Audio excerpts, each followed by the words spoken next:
Buenos días, mi nombre es Alexander Rivero, pertenezco a la sección Saya B y les voy a hablar sobre el derecho de obligaciones.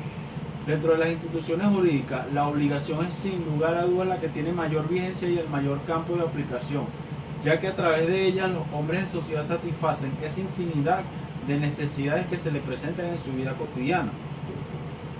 La ciencia jurídica se dedica al estudio profundo de la rama de obligación y el derecho de obligación es la rama de la ciencia jurídica más importante del derecho privado. Así pues, podemos establecer un concepto de lo que se entiende por el derecho de obligación señalándolo como la rama o disciplina del derecho que se dedica al estudio del origen, clases, efectos y extinciones de las obligaciones. Es de hacer notar que esta expresión del derecho de obligaciones en el derecho moderno tiende a ser sustituida por la expresión de la teoría general de las obligaciones, pero algunas divergencias en lo relativo a su contenido y alcance, y es por ello que cuando se habla de la teoría general de las obligaciones tenemos que estudiarla desde dos criterios.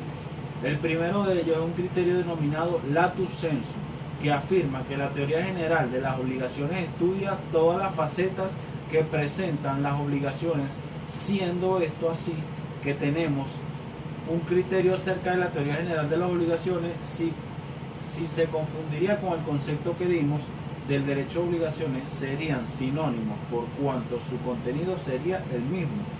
El segundo criterio sería uno denominado stricto sensu, que sostiene la teoría general de las obligaciones, comprende todo el estudio de las obligaciones consideradas en sí mismas, independientemente del hecho o acto jurídico que éste les establezca. Visto esto, entonces, tendríamos que entender por teoría general de las obligaciones el estudio de las obligaciones sin tener nada en cuenta el origen o la causa que le dio al nacimiento, que si forma parte de este aspecto y es primordial del derecho de obligaciones, por lo tanto ambas expresiones serían completamente diferentes. La ubicación del derecho de obligaciones en el ordenamiento jurídico sería, debemos refrescar un poco la memoria del derecho con la finalidad de lograr ubicar al derecho de obligaciones dentro de la clasificación general del derecho positivo, entendiendo a su vez que el derecho positivo como el conjunto de leyes derogadas y las costumbres imperantes en un lugar y tiempo determinado, y dividido, como ya ustedes lo saben, en derecho público y derecho privado. Fuentes de las obligaciones. Cuando nos referimos al estudio de las fuentes de las obligaciones, lo que buscamos es determinar cómo una persona teóricamente libre de toda atadura legal puede quedar jurídicamente obligada. Es decir, cómo un sujeto jurídico puede llegar a ser deudor, acreedor y en una obligación. Entonces, diremos que esto sucede cuando cumplen determinados hechos que tienen como efecto el generar obligaciones de conformidad con el ordenamiento jurídico vigente. Esos determinados hechos que son ideonos para producir obligaciones son las doctrinas denominadas fuentes de las obligaciones. Dicha palabra de Maduro, luyando todos aquellos hechos o actos de la vida real que enfocados desde un punto de vista jurídico son susceptibles de producir obligaciones. El estudio de las fuentes de las obligaciones es fundamental.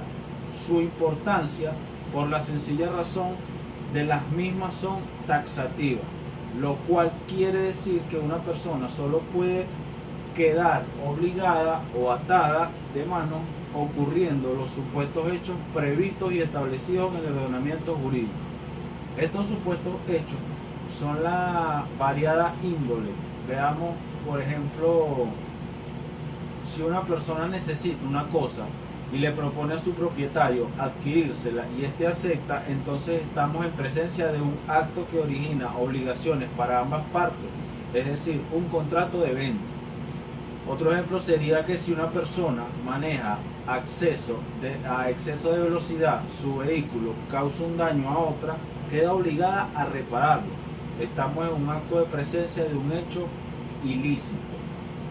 Otro ejemplo sería por lo menos si por error un deudor paga a su acreedor una cantidad mayor a la que él debía, el acreedor queda obligado a devolver al deudor el pago que le dio por exceso. Aquí estamos en presencia de un pago indebido, ¿verdad?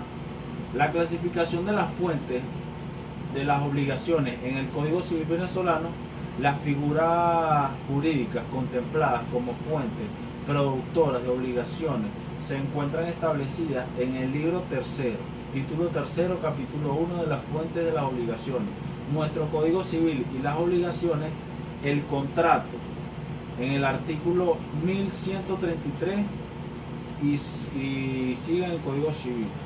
La gestión de negocios está en el artículo 1173 del Código Civil. El pago de lo indebido está tipificado en el artículo 1178 del Código Civil. El enriquecimiento sin causa lo tenemos tipificado en el artículo 1184. El hecho ilícito lo tipifica el artículo 1185, mientras que el abuso del derecho lo tipifica el artículo 1185. Bueno, esta fue toda mi exposición. De verdad espero que haya sido de su gusto agrado y que pudieran entenderla con mucho gusto. Gracias.